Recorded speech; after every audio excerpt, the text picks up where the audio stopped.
Shit. Damn, Jason.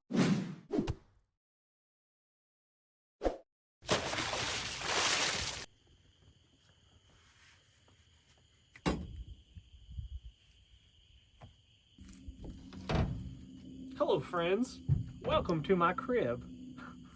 What you have here, friends, is the life of luxury. We're in the back of an F-350, which is a pretty rare and refined vehicle, if you're not familiar.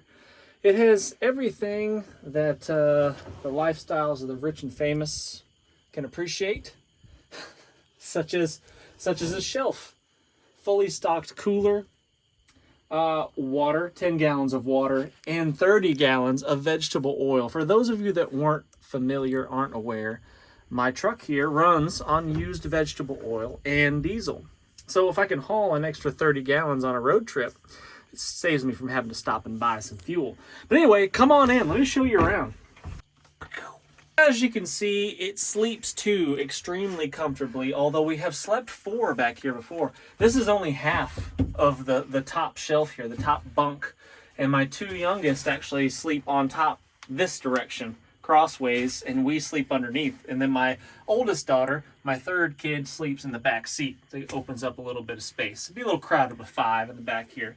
But anyway, I've got everything that you need. My wife is sleeping on a Big Agnes inflatable pad. And we had a slight malfunction with my sleep pad. I think it sprung a leak. I haven't investigated it yet, but for some reason it's a little low on air. So I've just resorted to the wool blanket on the ground and the accordion thermarest here. And it's been really warm. We're in Florida right now. It's pretty warm. It's probably, what do you think it's going to be tonight? 50s? Yeah. It's pretty nice. So just a really lightweight sleeping bag like this fleece one right here. Cheapo sleeping bag is perfect. We've got romantic candle lit evening here in the back. 100% beeswax. Oh, well, of course, nothing but the best. Oh, and we do have, in case you were wondering about it being too hot or too cold, it's climate controlled in the back of this truck. Watch. Too hot? Or you're too cold. You can modify. You can acclimate. So that's pretty nice. It's spacious, it's luxurious, it's got everything a man needs to be comfortable on the road. On trips like this, they're great because we don't really plan them out too much. We're just out and about, and wherever we end up, we end up. I'm actually really not even sure. I couldn't tell you off the top of my head exactly where we are. I'd have to think about it for a minute and possibly look at a map to tell you where we are, where we're sleeping tonight. But I like trips like this because of the unknown.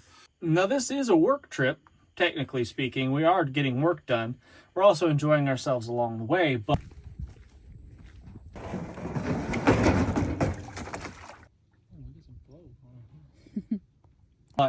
we're stopping at coffee shops and getting access to the internet when we need it, to their Wi-Fi, when we have to upload, download videos and that kind of stuff, modifications to websites and whatnot.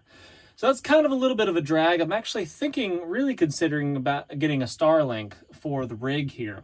That way, no matter where I am, like right here, for example, we don't have a whole lot of cell phone service, we could have connections. I could upload, download videos and stay in contact with you guys, regardless of where I am in the world, which is pretty fantastic. So I'm looking into that.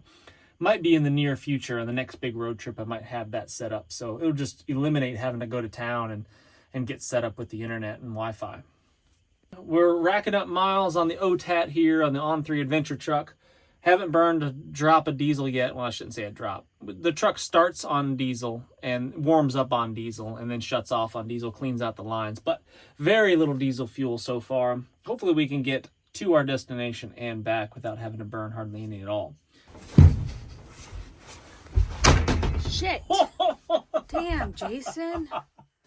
Why are you cussing at me? I'm the one that knocked it down. I didn't do it. So one of the primary purposes for our trip is to look for a possible investment property. I don't know.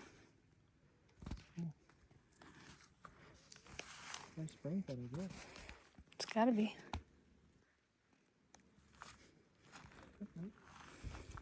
Where we could host future events, suffering with cellular events, possibly in a more tropical, warm environment than what we have in the North Georgia mountains.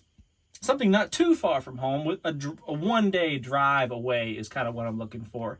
Something reasonably priced, of course, but if you guys are aware of any good, solid areas where something like that might be possible in the North Florida area, let me know.